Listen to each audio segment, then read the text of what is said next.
All right, music fans, welcome back. It is just Harmless Dave, the real music observer, observing real music in real time for a bunch of real people just like you right there and just like me here. All right, so you know my opinion on the NFL halftime show yesterday. And my opinion of the halftime show was pretty much shared across the spectrum, regardless of your musical taste, regardless of which generation you were born into. Maroon 5 just, I don't know, the NFL and halftime shows, probably the last, 8 to 10 years, it's been really bad. And it's not just because, you're picking bands that aren't in my wheelhouse and so forth. These guys just weren't all that good. And nobody was all jazzed up to hear them perform.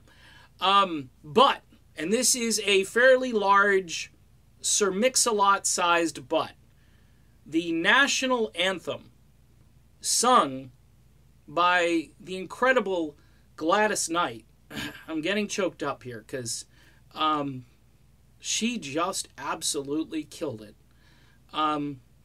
Look, I get it. The country isn't going off to, fight a war in the Gulf. I'm referring, obviously, to Whitney Houston. Her anthem, that was a special thing. I remember I was working at a music store as one of my part-time jobs at that time, and we were selling CD singles and cassette singles, as we used to call them, singles, of her version of the national anthem. They were just recording that sucker and printing it off, and there it goes, and another happy customer.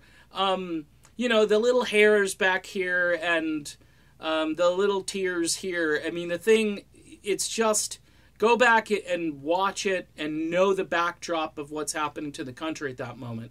Now, fast forward to where we are in 2019, and again, the country isn't necessarily, we're fighting battles overseas, and we're in Afghanistan, and we're constantly fighting these wars which don't seem to ever end. But the biggest war we seem to be fighting is the war with ourselves as a country, and how divided we are. And for a couple of minutes, Gladys Knight took that away. 74 years old, shows us all how it's done. Shows the younger folks, Beyonce and all these people that have Lady Gaga, whatever, I know they have great voices, but Gladys Knight doesn't oversing it, adds her soulful touch. By the way, NFL, good job. She's from Atlanta, Georgia, so I'm sure that factored in when they said welcome home. They were really meaning welcome home, Gladys. Her rendition, I think, was the greatest rendition of the national anthem we've heard since Whitney. Okay, and you can disagree. The video right now is around 700,000 views already on YouTube, and that sucker is going to climb. And Gladys Knight probably touring still, doing her little casino gigs here and there. I think those tickets are going to sell a little more briskly now.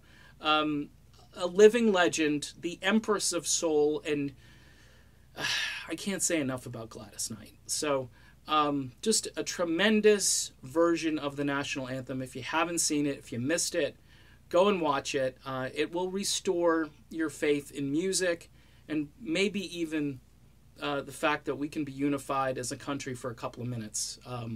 Maybe not. Maybe that's impossible. But for me, it felt like she was grabbing everybody and just pulling everybody in and saying, listen, here we go.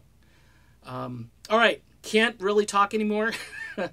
I don't typically get choked up during videos, but she just absolutely killed it. She was fantastic. All right. Done.